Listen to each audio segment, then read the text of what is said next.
என் பெயர் வா அனன்யா. நான் 4ஆம் வகுப்பு இ பிரிவில் படிக்கின்றேன். நான் பெண் குழந்தைகளை பற்றி பேச வந்துள்ளேன். மங்கையாய் பிறப்பதற்கே நல்ல மாதவம் செய்திடல் வேண்டும் அம்மா என்று பெண்மையை போடுகிறார் கவிவழி தேசிய விநாயகம் பிள்ளை. பருவமடைந்த பெண்ணை வீட்டில் வைத்திருப்பது வயிறு நெருப்பை கட்டிக்கொண்டு இருப்பதற்கு சமம் என்ற வசனத்தை பெண் பிள்ளைகளை பெற்ற அனைத்து தாய்மாரும் கூறுவார்கள். அப்படி பயந்த தாய்மார் கூட இப்பொழுது சாதனையாளராக பார்க்க வேண்டும் என்று மனநிலைக்கு வந்துவிட்டனர். பெற்றோரின் இந்த மனநிலைதான் வாசலில் கோலம் போட்டுக் கொண்டிருந்த பெண்களை ஆசிரியராகவும் மருத்துவராகவும் விண்வெளி வீராங்கனையாகவும் காவல் அதிகாரியாகவும் மாற்றியுள்ளது.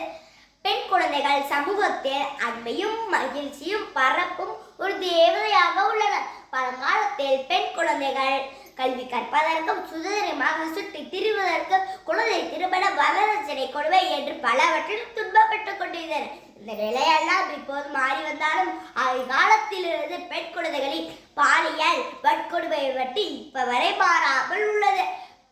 பெண் குழந்தைகளை நிம்மதியாகவும் பாதுகாப்பாகவும் இருக்கும் போதுதான் ஒரு நல்ல சமுதாயம் உருவாகும்.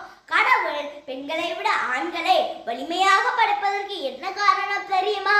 அவளை பாதுகாப்பிற்குத்தானே தவிர அவளை அழிப்பதற்கு இல்லை என்று அனைவரும் உணர வேண்டும். நம் வீட்டில் இருக்கும் பெண் குழந்தைகள் மட்டுமல்ல, அனைத்து பெண் குழந்தைகள் சகோதரியாக பார்க்க வேண்டும் என்று சிறு வயதிலிருந்தே ஆண் பிள்ளைகளுக்கு சொல்லிக் கொடுத்து வளர்க்க வேண்டும்.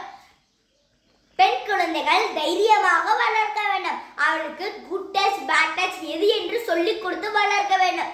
பெண்களை போற்றவில்லை என்றாலும் பரவாயில்லை, சுற்றாமல் இருந்தாலே போதும். நன்றி, வணக்கம்.